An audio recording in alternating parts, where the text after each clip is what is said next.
السلام علیکم السلام خیریت ہے سر؟ علیکم حوالے شریف کیسے ہیں؟ قبلہ الحمد للہ، اللہ آپ کو عزت اللہ کا سلامتی شکر دے. ہے. آپ سنائیں، آپ خیریت سے ہیں؟ میری آواز آ رہی ہے آپ تک؟ الحمد للہ رب العالمین، اللہ آپ کو سلامتی دے. Thank you sir. اچھا میری آواز بند ہے، یہاں میرا بلوٹوتھ کام نہیں کر رہا ہے. بہت بہت جی شکریہ مجھے آن لائن لینے کا. قبلہ ایک تھینک یو سوال سر. ہے میرا آپ سے، اور یس کچھ میرا آپ کے سامعین سے کلام ہوگا، چھوٹا سا ایک دعوت جی سر. ہوگی ان کو. جی سر. پہلے سوال میں میرا یہ ہے قبلہ کہ میں نے تاریخ اسلام بھی پڑھی ہے، کتابوں کا مطالعہ بھی کرتا رہتا ہوں. جی ایک کتاب تھی جو کمپائل کی گئی تھی شبہائے پشاور کے نام سے، جی سر. اور یہ مجموعہ ہے ان مناظرات کا جو حضرت علامہ واعظ شیرازی رحمۃ اللہ علیہ نے پشاور میں رمضان کے مہینے میں دیے تھے. جی کافی ضخیم کتابیں پڑھی ہے میں نے، اور اس کتاب کے جواب میں جماعت مخالف نے بھی ایک کتاب لکھی ہے جو اس کا رد ہے، اور وہ یہ کہتے ہیں کہ یہ سارے ان کے 200-250 علماء نے مل کے یہ کتاب جو ہے وہ شائع کی ہے، اس کا کوئی وجود نہیں ہے، یہ صرف کہانی ہے.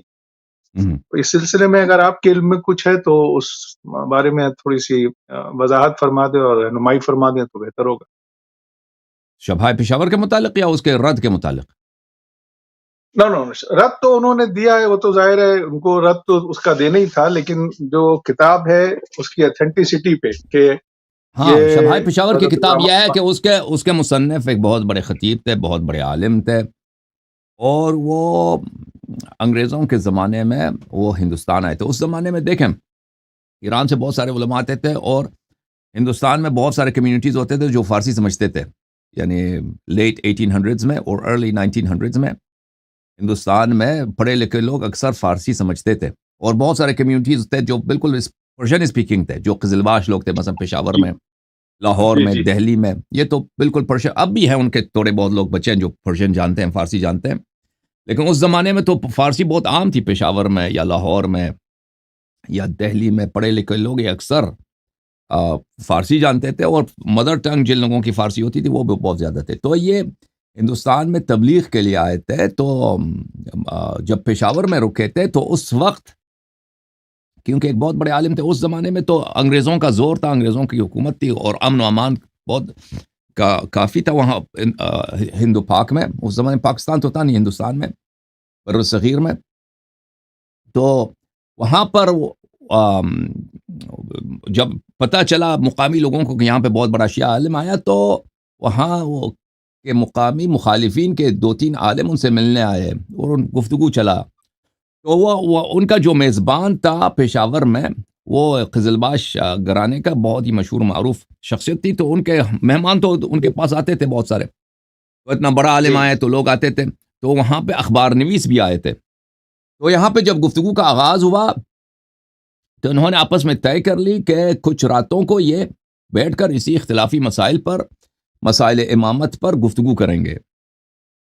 اور یہ جی شاید ظاہراً ماہ رمضان کا تھا کہ ماہ رمضان جی میں لوگ سوتے بالکل بھی نہیں ہیں. تو ہاں، تو وہاں پہ درست فرما. اس زمانے میں ہاں پشاور سے در نجف کے نام سے ایک روزنامہ چھپتا تھا اس زمانے میں، اردو اور فارسی زبان میں. تو اس زمانے میں پھر یہ وہ اخبار نویس بھی آتے تھے. تو جب ہر رات کو یہ مخالف علماء آتے تھے، ان سے گفتگو کرتے تھے سوال جواب کی صورت میں. وہ اکثر وہ گفتگو کی صورت میں، محاورے کی صورت میں. تو جب وہ آتے تھے گفتگو کے لیے تو اخبار نویس اس کو لکھتے تھے اور اگلے دن اس کو اخبار میں چھاپتے تھے. تو جب یہ گفتگو کا سلسلہ اس طرح ریکارڈ ہو گیا، اور وہ اخبار نویسوں کی وجہ سے، جرنلسٹ کی وجہ سے، اور پھر چھپ گیا. تو پھر اس کتاب کے مصنف نے کیا کیا کہ ان اخباری تراشوں کو جمع کیا. جب ایران چلے گئے تو انہوں نے بیٹھ کے اس کو کتابی شکل دی انہوں نے خود، اور کتاب کی شکل میں شبہ پشاور کے نام سے انہوں نے چھاپ دیا. اور اس میں شاید انہوں نے اس میں کچھ مثلا کچھ حوالے وغیرہ جس کے فٹ نوٹس وغیرہ کی ضرورت ہوتی تھی تو کچھ انہوں نے تصرف کر لیا. وہ مقدمے میں بتاتے ہیں کہ میں نے بہت کم تصرف کیا ہے، باقی وہی ہے جو انہوں نے اخبار والوں نے لکھی ہے. تو اس کی کہانی کچھ اس طرح ہے. اچھا، بہت بہت شکریہ قبلہ. کیونکہ اس شبہ پشاور میں جو سب سے زیادہ حیران کن بات ہے وہ واعظ شیرازی رحمۃ اللہ علیہ کے حوالہ جات ہیں. ان کی برجستگی ہے، اور ایک دو نہیں ہے، ہزاروں ہیں اس کے اندر. اور وہاں پہ کتابوں کا ڈھیر بھی ہوتا تھا. وہ کتاب کے باب اور کتاب کا جلد، کتاب کی صفحہ نمبر بتا کے اس کے حوالہ جات دیتے تھے. تو یہ مجھے اکثر میں سوچتا تھا کہ ایسا کیسے ممکن ہے. اور اس تاریخ ساز شخصیت کے بعد اگر مجھے کوئی آج کے دور میں ایسا عالم نظر آ رہا ہے تو قبلہ وہ آپ کی ذات ہے. اور میں تعریفاً یہ بات نہیں کہہ رہا ہوں، یہ حقیقت ہے. کیونکہ حسن اللہ یاری کوئی 10 سال یا 15 سال کا وجود نہیں ہے. آپ کے دادا، آپ کے پردادا نے یہ سلسلہ شروع کیا ہوگا ہدایت کا، اور آپ تک یہ پہنچا ہے. اور آج یہ ہمارے اوپر ایک بہت بڑا احسان ہے کہ آپ جس فصاحت و بلاغت سے، جس برجستگی کے ساتھ دلائل دیتے ہیں مختلف کتابوں سے، مجھے اسی طرف اشارہ کرتی ہے کہ یہ ظاہر ہے، یہ معرفت ہے ائمہ علیہ الصلوۃ والسلام کی، ان سے محبت ہے، آپ کی مودت ہے، اور اللہ کی فضیلت ہے. یہ اللہ کی طرف سے توفیق ہے، ہمارے اوپر بہت بڑا احسان ہے. اب میں آپ سے ایک سوال کرنا چاہوں گا، وہ یہ ہے کہ میں تو خیر ہر نماز کے بعد مختصر زیارات پڑھتا ہوں، زیارت شہدائے کربلا بھی پڑھتا ہوں. اور اس میں ہم جب پڑھتے ہیں ایک آخری جملہ، میں چاہوں گا کہ آپ اس کی تھوڑی سی تشریح فرما دیں تو پھر میں اپنا سوال پیش کروں آپ کی خدمت میں. السلام علیکم یا ابا عبداللہ الحسین ابن شہید. اس کے آخر میں ہم حضرت فاطمہ، حضرت ابو فضل عباس علیہ السلام کی زیارت پڑھتے ہیں، اور پھر ایک جملہ کہتے ہیں، یا علیتنا کن معکم ونفوز معکم فوزا عظیما. اس کی ذرا سے وضاحت فرما دیں، اس کے معنی کیا ہے. مجھے تو سمجھ میں آتے، لیکن آپ کے سامعین تک پھر میں آپ سے اپنا سوال پیش کروں گا کہ میں کہنا کیا چاہتا ہوں. حدیث ہے اہل بیت طاہرین علیہم الصلاۃ والسلام کا کہ اگر تم چاہتے ہو کہ امام حسین علیہ الصلاۃ والسلام کے ساتھ اس کے ثواب میں شریک ہو جاؤ تو ہمیشہ یہ کہہ دو جب یاد آ جائے امام حسین علیہ السلام، یا لیتنا کنا معکم فنفوز فوزا عظیما، کاش ہم آپ کے ساتھ ہوتے کربلا میں اور ہم شہید ہوتے وہاں پر. ہاں، تو ہماری یہ تمنا ہے کہ آپ جب بھی یاد کریں مولا امام حسین علیہ السلام کو تو یہ جملہ کہہ دیں کہ کاش مولا ہم کربلا میں ہوتے، اور کربلا میں اگر ہم ہوتے تو ہم اپنی جان فدا کرتے آپ کے لیے، ہم اپنا سب کچھ آپ کے لیے فدا کرتے. تو اگر کوئی یہ جملہ کہتا ہے تو اس کو وہی اجر ملے گا جو شہدائے کربلا کا ہے، جو شہدائے کربلا کا ہے. ہاں جی، میری سمجھ میں یہ بات آ گئی. اور اسی سے منسلک میرا سوال ہے، اسی سے مربوط میرا سوال ہے، ایسی خواہش جو ہو نہیں سکتی فی زمانہ، ابھی تو ہم ٹائم کے پیچھے جا نہیں سکتے، وہ وقت بھی آئے گا، امام بھی آئیں گے اور وہ سب کو حقیقت دکھائیں گے ٹائم اور اسپیس کے پیچھے جا کے کہ دیکھو یہ ہوا تھا. پھر انکار کرنے کا کوئی جواز کسی کے پاس نہیں ہوگا. بہرحال یہ ایک الگ گفتگو ہے. لیکن جب ہم یہ جملہ کہتے ہیں، یا علیتنا کنا معکم فنفوز معکم فوزا عظیما، تو ہم اپنے آپ کو اس درجے پہ لے جاتے ہیں کہ کاش کہ ہم ہوتے تو ہم اس عظیم قربانی، اس عظیم مشن میں مولا کے ساتھ ہوتے علیہ السلام. اب آپ مجھے یہ بتائیے کہ اس دعا کے ضمن میں اگر ہم دیکھیں تو ہمارے امام حضرت امام مہدی عجل اللہ تعالیٰ زندہ ہیں، غیبت میں ہیں، ہم کو سنتے بھی ہیں، دیکھتے بھی ہیں. تو کیا یہ شرف ہم ان کی نصرت کر کے حاصل نہیں کر سکتے؟ اللہ جی کن کی نصرت؟ امام عصر علیہ السلام کی نصرت کر کے بالکل حاصل کر سکتے ہیں. بالکل. اب آپ یہ جو چینل چلا رہے ہیں، آپ جو یہ چینل چلا رہے ہیں، یہ پورے ملت اسلامیہ میں واحد چینل ہے جو حق کی بات کر رہا ہے. نہ آپ نے شیعوں کو اس میں چھوڑا ہے، نہ آپ نے جماعت مخالف کو اس میں چھوڑا ہے.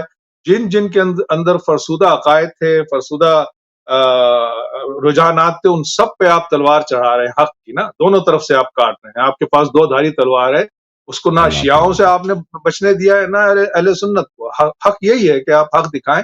امام زمانہ کی نصرت جو ہے نا، وہ اسی طریقے سے ہو سکتی ہے. مجھے افسوس ہوتا ہے کہ آپ کو اس پروگرام پہ آ کے اعلان کرنا پڑتا ہے کہ ہمیں یہ پروگرام چلانے کے لیے اخراجات برداشت کرنے پڑتے ہیں. یہ بڑے افسوس کی بات، ہم سب مومنین کے لیے افسوس کی بات.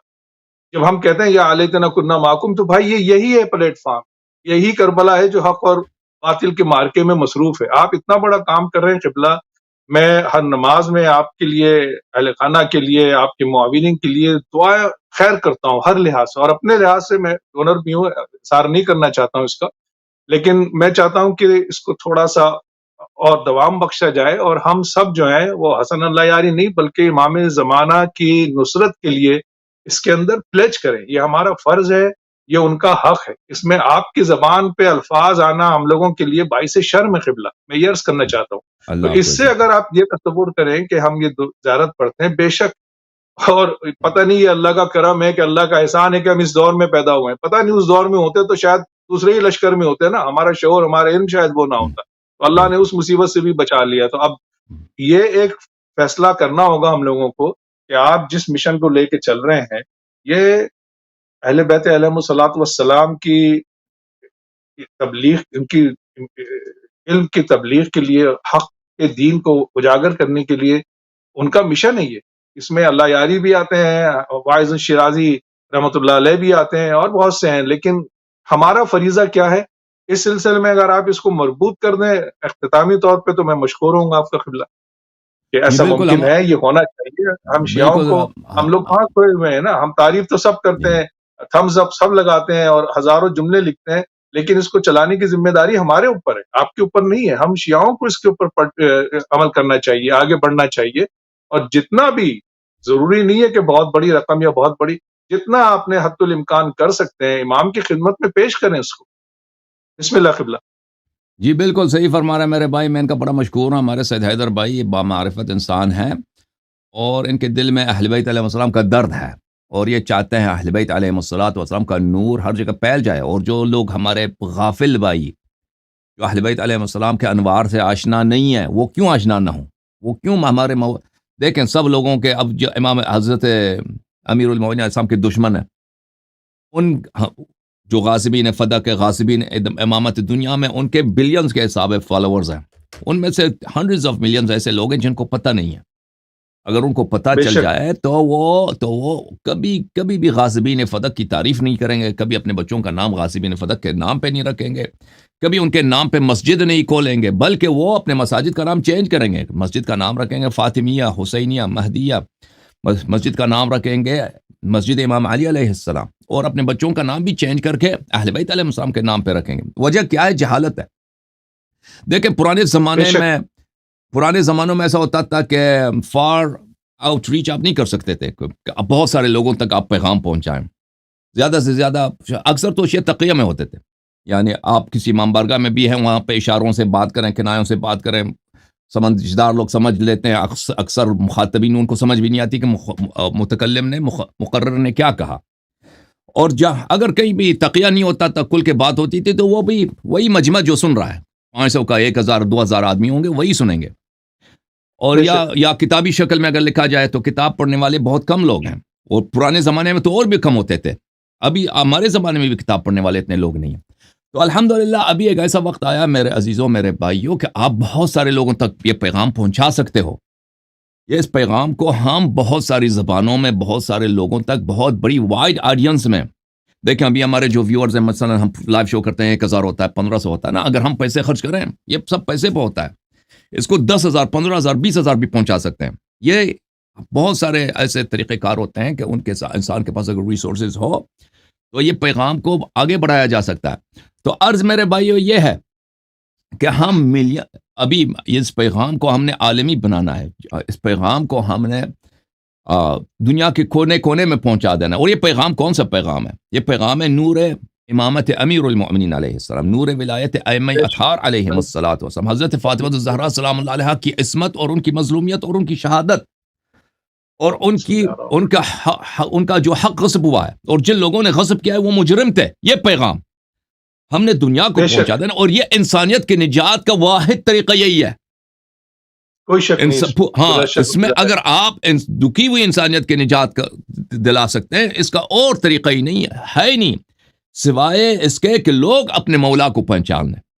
لوگ جس کو اللہ نے ہمارا نجات دہ بنایا، ہمارے نجات کے لیے اللہ نے خلق کیا، جو کشتی نجات ہے پوری انسانیت کے لیے، لوگ ان کو پہچان لیں. تو یہ میرے محترم بھائیو، رسول اللہ صلی اللہ علیہ وآلہ وسلم نے، جیسے میں نے عرض کیا کہ بار بار امیر المؤمنین علیہ الصلوۃ والسلام کا ہاتھ بلند کر کے کہتے تھے میرے بھائی کی نصرت کرو، مسلمانوں شیعوں میرے بھائی کی نصرت کرو، اللہم انصر من نصرہ وخذل من خذلہ، میرے بھائی کی نصرت کرو. امیر المؤمنین علیہ السلام کی نصرت آج بھی مجھ پہ اور آپ پہ واجب ہے. حضرت بے زہرا شک. سلام بے شک. اللہ علیہا کی وہ نصرت، یہ ہمارا دین ہی ہے، اس کے علاوہ دین نہیں ہے میرے عزیزوں. اس زندگی پہ لعنت، زندگی کے ہر لمحے پہ لعنت، جس کو ہم نے اہل بیت علیہ السلام کی یاد سے غفلت میں گزاری ہے، جس کو ہم نے بے شک دوسرے مقاصد کے لیے صرف کیا، مولا کو بھول گئے، وہ ہمیں حسرت ہونی چاہیے، ہمیں شرمندگی ہونی چاہیے اپنی زندگی کے اتنے سال گزر گئے، ہم نے بہت کم ریسورسز اپنی زندگی کے لمحات اہل بیت علیہ السلام کی خدمت میں، ان کی نصرت میں گزار. تو میرے بھائیو، درست اہل بیت علیہ السلام کی خدمت یہ ایک ایسا نعمت ہے. دیکھیں وہ مسلم ابن اوسجہ نے امام حسین علیہ السلام سے کیا کہا، زہیر ابن القین نے کہا کہ 1000 مرتبہ زندہ بھی ہو جائے نا پھر بھی کم ہے، 1000 مرتبہ زندہ ہو جائیں، ٹکڑے ٹکڑے ہو جائیں، ہمیں جلا دے، راک کر دے، پھر زندہ ہو جائیں، پھر آ جائیں، پھر بھی ہم نے آپ کے قدموں پہ ہی ہم نے جان دوبارہ قربان زندگی دینی، ہاں جان قربان بے کرنا. تو میرے بھائیو، بے شک آ جاؤ، آج سے ہم صحیح شیعہ بنے. میں اور آپ ابھی جتنی زندگی گزری ہے وہ شرمندگی ہے، باعث ندامت ہے، باعث حسرت ہے ہمارے لیے، ہمارے اور آپ کے لیے. آج سے آ جائیں ہم صحیح، ہم بولیں کہ ہم غلام ہیں کن کے؟ ائمہ اطہار علیہم السلام کے، امام جعفر صادق علیہ السلام کے، امام حسن علیہ السلام کے، امام حسین علیہ السلام کے، حضرت زہرا سلام اللہ علیہا کے، امام امیر المؤمنین علیہ السلام کے، رسول اللہ صلی اللہ علیہ وآلہ وسلم کے. اور ہم نہ کہ ہم تلوار کی زور سے، نہ کہ جھگڑے کے زور سے، محبت کے راہ سے، علم کے راہ سے، حجت کے راہ سے دنیا والوں کو یہ پیغام دیں کہ اس دنیا کا جو حقیقی پریزیڈنٹ ہے، ابھی وہ الیکشن ہوتا ہے نا پریزیڈنٹ چننا، اس دنیا کے ایک حقیقی جی پریزیڈنٹ ہے، ایک دنیا کا ایک الہی پریزیڈنٹ ہے، ایک الہی صدر ہے، ایک الہی کمانڈر ان چیف ہے، ایک وہ اس کو ہم نے پہچان دینا ہے کہ وہ ہمارے ائمہ اطہار علیہ السلام ہے، وہ امام مہدی علیہ السلام، امام عصر علیہ السلام ہے. تو ہم نے اپنے جوانوں کو اس لائن پہ تربیت دینی ہے، ان کو یہ نور دینا ہے تاکہ یہ بات وہ لوگوں کو سکھا سکیں، بتا سکیں. تو میرے بھائیو، اس کے لیے یہ چھوٹا سا یہ چینل ہے، چھوٹا سا یہ آپ کا چینل ہے، ٹھیک ہے نا. اس طرح چینل ہزاروں ہونے چاہیے. اس طرح میں کچھ بھی نہیں ہوں، مجھ جیسے آپ کے نوجوان لاکھوں کی تعداد میں نوجوانوں کی تربیت ہونی چاہیے کہ حسن اللہ سے زیادہ بہتر اور زیادہ علم کے ساتھ. اور ہمارے جو نئی نسل ہے وہ کر سکتے ہیں، وہ جتنا میں نے کیا نا یہ کچھ بھی نہیں ہے. ان کی اگر ہم تربیت کریں وہ ٹائم بہت جلدی گزر جاتا ہے. ابھی آپ نوجوانوں کی تربیت شروع کریں، 10 سال میں اس کے فروٹس آپ کو مل جائیں گے، 5 سال میں اس کے فروٹس آپ کو مل جائیں گے. بے آپ شک 10 سال بے بعد شک دیکھیں ایسے گے کہ آپ کے پاس ایسے مبلغین ہیں، آپ کے پاس ایسے دین کو پہچاننے والے ہیں کہ ماشاءاللہ سبحان اللہ، کہ ان کا کوئی جواب دینے والا نہیں ہے. ائمہ اطہار علیہ السلام آپ سے راضی ہوں گے، اور اللہ تعالیٰ آپ سے راضی ہوگا. اور جو بس زندگی کا جو مقصد آپ نے نبھایا، ذمہ داری نبھا دی ہے کہ آپ نے ایک قدم اٹھایا ہے اہل بیت علیہم السلام کی نصرت کے لیے. تو میرے عزیزو، اس وادی میں قدم رکھنے کی ضرورت ہے، اور انشاءاللہ تبارک و تعالی مجھے یقین ہے کہ سب شیعوں کے دل کی دھڑکن یہی ہے کہ ہم کس طرح خدمت کریں، لیکن ان کو پتہ نہیں، ان کو یاد نہیں، وہ غافل ہے. انشاءاللہ تبارک و تعالی. جی سر بولیں. جی جی میں یہی کہہ رہا ہوں، آگے بڑھنا چاہیے. میں آپ کے تمام بیانات سنتا ہوں، میرے دل میں یہی ایک خواہش ہمیشہ رہتی ہے کہ لوگ کال کریں گے، اس کو سپورٹ کریں گے. یہ بہت بڑا مشن ہے، اور آپ نے ایک قدم بڑھایا ہے. یہ اس لیے نہیں ہے، بلکہ اس کو ہم تمام مومنین، شیعہ مومنین کو یہ ایک ایسا وسیلہ، اتنا بڑا ذریعہ سمجھنا چاہیے کہ شاید یہ ہماری نجات کا باعث بن جائے امام زمانے کے بارگاہ. یہ ایک تو بہت بڑا موقع ہے قبلہ. آپ کا یہ چینل نہیں ہوتا تو ہم تو اسی طرح بھٹکتے پھرتے رہتے، حقیقت کا ہی نہیں پتہ چلتا، حق کا نہیں پتہ چلتا. آپ نے ایک راستہ فراہم کیا ہے، ایک موقع دیا ہے. آپ کی حیثیت ظاہر ہے اسی حد تک ہے کہ آپ ایک واسطہ بنے ہوئے ہیں، لوگوں کو سچی راہ کی طرف راغب کرنا چاہ رہے ہیں. پڑھنا چاہیے ہم کو آگے. اور یہ جو دعا ہے، میرا خیال ہے اس کا اثر قیامت تک ہے کہ ہم یا لیتنا کنا معکم، ہم قیامت تک یہ بات کہتے رہیں گے. امام کا ظہور ہوگا تو بھی یہ بات کہیں گے، ان کے ساتھ نصرت میں شریک. ابھی کیا کرنا ہے، یہ نہ ہم عالم تیار کر سکتے ہیں، نہ ہم اپنے عقیدے درست کر سکتے ہیں جب تک کہ آپ جیسے یہ چینل نہ ہو جو صحیح رہنمائی کریں، بالکل. اہل بیت کی تعلیم کو عام کریں. ہمارے اندر یہ فہم، یہ سوچ پیدا ہونی چاہیے. میں امید کرتا ہوں کہ میں نے ابھی ایک پروگرام یہ سوچا ہوا ہے کہ میں اپنے تمام جو میرے حلقہ احباب ہے میرے تشیع کا، ان سب کو میں ایک گروپ بنا رہا ہوں، اور ان سے کہتا ہوں کہ اپنے اپنے علاقے میں ایک چھوٹی سی تنظیم قائم کریں، گروپ قائم کریں، اور لوگوں کو رغبت دیں کہ امام کے اس مشن میں اپنا فرض ادا کریں. اور اگر کچھ بھی نہیں کر سکتے، کم سے کم جو اس قابل ہے کہ خمس ادا کر سکتے ہیں تو اس کار خیر میں دیں. صدقہ جی جاریہ ہے، یہ ان کے لیے نجات کا ذریعہ بنے گا. یہ ایک بہت بڑا پلیٹ فارم ہے، یہ بہت بڑا واسطہ ہے ہم سب کے لیے۔ بہرحال میں یہی عرض کرنا چاہتا تھا بڑے دکھی دل کے ساتھ کہ آپ کے زبان پہ یہ الفاظ آئے، مجھے تکلیف کہ آپ نے یہ جملے کہے کہ اس کو چلانے کے اخراجات ہیں۔ بے شک اخراجات ہیں، ہم اپنا گھر چلاتے ہیں، چھوٹا سا گھر ہے، اس کے اخراجات کی ہمیں بالکل پرواہ کرنی پڑتی ہے۔ تو یہ تو آپ نے پورے اس دنیا کے اندر ایک ایسا پلیٹ فارم پیدا کیا ہے جس کی جی افادیت، جس کی ایفیکٹونیس بہت بڑی ہے، اسی حساب سے اس کو فروغ ملنا چاہیے۔ اور آپ اکیلے تنہا تنہا کر رہے ہیں، ہم سب کو اس میں پارٹیسپیٹ کرنا چاہیے۔ اور میں یہی کہنا چاہتا تھا، دکھ ہوتا تھا مجھے، بہرحال خیر آپ نے لطف کیا، آپ نے عزت افزائی کی میری کہ اس سلسلے میں تھوڑی سی رہنمائی فرمائی۔ یہ میرا خیال ہے مومنین آگے بڑھیں گے اپنے اپنے علاقے سے، انشاءاللہ چھوٹی چھوٹی تنظیم، اب یہ الیکٹرانک میڈیا کا دور ہے، چھوٹے چھوٹے سے گروپ بنانا کوئی مسئلہ نہیں، اور قطرہ قطرہ دریا بنتا ہے۔ اور یہ ہم کسی شخص کو، کسی بھی تنظیم کو نہیں، بلکہ امام زمانے کی خدمت میں اپنے گناہوں کا کفارہ پیش کر رہے ہیں۔ خدا جانے ہم نے کیا کچھ کیا ہے، اگر اب بھی معرفت نہیں ہوتی امام کی تو کب ہوگی؟ جی جی یہ بالکل، عرض اللہ کرنا تعالیٰ آپ کو جزائے خیر دے، اللہ تعالیٰ آپ کو عزت دے۔ آپ آپ نے ہماری سپورٹ کی، ہمیشہ حوصلہ افزائی کی، اور آج آپ نے پھر ایک مرتبہ پھر آپ نے ہماری حوصلہ افزائی کی۔ آپ کی یہ آپ کا بردرہڈ ہے، آپ کا اخوت ہے، آپ کی برادری ہے۔ میں آپ کا بڑا شکریہ ادا کرتا ہوں میرے عزیز، میرے بھائی سید علی نہیں، صاحب۔ آپ مجھے شرمندہ کرنا ہے قبلہ، شکریہ آپ کا، آپ محسن ہیں ہم لوگوں کے، اور ہم اس احسان کا بدلہ شاید کبھی نہ چکا سکیں۔ میں یہ آپ ایک کو بہت بڑا آپ نے خواہ موقع فراہم کیا ہے ان لوگوں کے لیے جو لبیک یا حسین، لبیک یا مہدی علیہ السلام کہتے ہیں، ان کے لیے ایک بہت بڑا موقع ہے۔ یہ لٹمس ٹیسٹ ہے، پڑھو آگے، تم دیکھو کہاں تک ہو۔